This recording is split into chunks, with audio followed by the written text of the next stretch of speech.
Spring weather in New England can be all over the place, but it's on our side today. Perfect for some midweek Ivy League action on the diamond. It's Harvard hosting Dartmouth here on ESPN+. Welcome to Soldiers Field in Cambridge. I'm Jess Todd. A series win on the line for a makeup game on a Tuesday. Hunter deals, swinging again, and this time France connects in play, brings a run around. That will be it, but it's Schramm coming across the plate to put Dartmouth back on top. Caroline Mullehy working from X, trying to extend this lead, draws a couple defenders. Great cut from him inside, underhand score! Beats Hughes, stick side, 3-0 Crimson. So penalty killed off, feeding inside, go the Tigers, off the post. Morris Rowe, but the rebound, and Princeton goes in front. If at first you don't succeed, try again. Morris Rowe, off the pipe, scoops up the rebound, and one times it home. Because of some injuries coming into the season for Harvard, they didn't get their first look at the entire squad until about January, early February, when players were coming back getting healthy from fall ball. And with that, it's just been a growth the entire season from start to finish. So where does Harvard go when they need an answer most? It'll be Hodgson, Campbell, Charlie Meyer up top with Hem, and behind with Grace Mullehy, Batchelder, and Caroline Mullehy. It'll be Campbell starting it, 26 to go, split dodge to the roll, sets it up inside with the left! We have a tie game! Are you kidding me, Riley Campbell? Frosty face-off, but it's been an inferno of offense for the Crimson. 13 goals in the first half. A dominant display from a group that was really trying to find their stride after picking up some momentum to end 2023. Operating from X again is Harvard. Feed inside, it's Barkate again! The backhand, twice today. That'll spark the bench.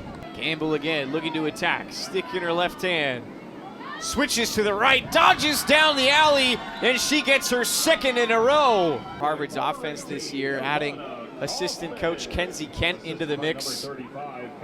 Very successful in her own right as a player. And every time that she speaks in practice, Coach Wills told us that all the players listen. There's even been moments where she has huddles with the whole team, and Wills comes over to listen about what Kent is talking about, and she'll pick up things and go, okay, that's really interesting to hear, and really loves the perspective that she's brought to the team. The offense obviously loving it, and they are going to love that too from Callie Batchelder, scoring the first goal of her college career. Power play to start for the Crimson. Kate Mallory earning the whistle. A quick shot from OD on the short side, scores, and that erupts the crowd here at Blodgett Pool. So with 2.5 remaining, Harvard still trailing by 5, but moving quick. They have some space in front. Great pass over the top from Heffelfinger.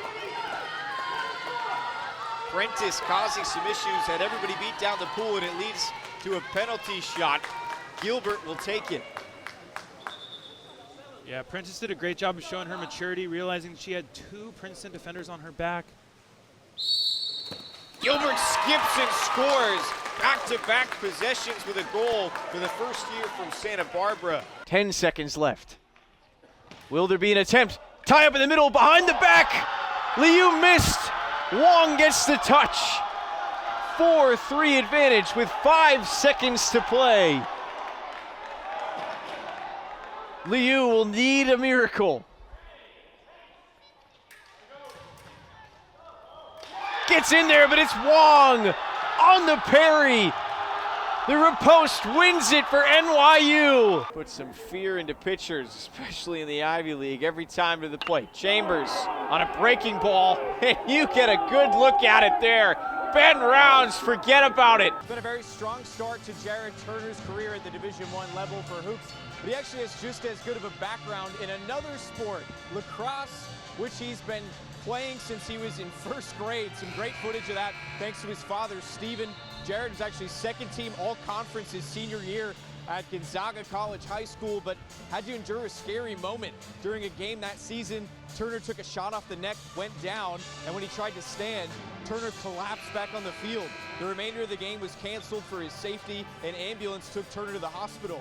Luckily, tests all came back negative, and he was released with a clean bill of health the next morning. He returned to the team to finish the season, committed to seeing it out with his friends. And as it relates to basketball, guys, Turner says the similarities on the defensive end between both sports has really helped him with his footwork and understanding of the rotations. Coach, you got out to that fast start earlier this week. Seems like it's been a bit of a bread and butter thing for you this year. What has allowed you to start so quick in a number of games? Yeah, I just think, last time out against LaSalle, we started with great energy. We had a great practice the day before. Back at Jordan Field, Dartmouth trails Harvard 5-3. But where there's no shortcomings on this Dartmouth squad is in their family dynamic. Back in the fall, Big Green welcomed a new member to the faithful. Head coach Alex McFadden had her first child, daughter Quinn, with her husband Blake, who's actually an assistant coach on the baseball team. And ever since then, a life-changing moment, and it spilled over onto the lacrosse field when the entire team planned a surprise baby shower, all of them getting together to celebrate it, and it was all smiles all around all day. Coach told me the Dartmouth community is already a giant family culture, but with Quinn, it has made it even more so. And McFadden even told me her coaching staff thinks she says things to the team a little bit differently now. More like a mom is what they keep telling her. But for her, she's trying to keep it business as usual as much as she can. To break the forecheck, like you mentioned, what are some things that you guys are going to have to focus on coming out of your zone, breaking out in the next period? Yeah, I think a lot of it is communication, something we've been harping on, the coaches have been harping on us all year. Well, there's one member of this Harvard team tonight that doesn't get any time on ice, but make no mistake about it, has a major impact on the entire program. 10-year-old Parker Watson. He was diagnosed with leukemia at 4.5 years old, but Parker never let it stop him. Last January, he was signed by the Crimson for Team Impact. His energy felt by the team right away.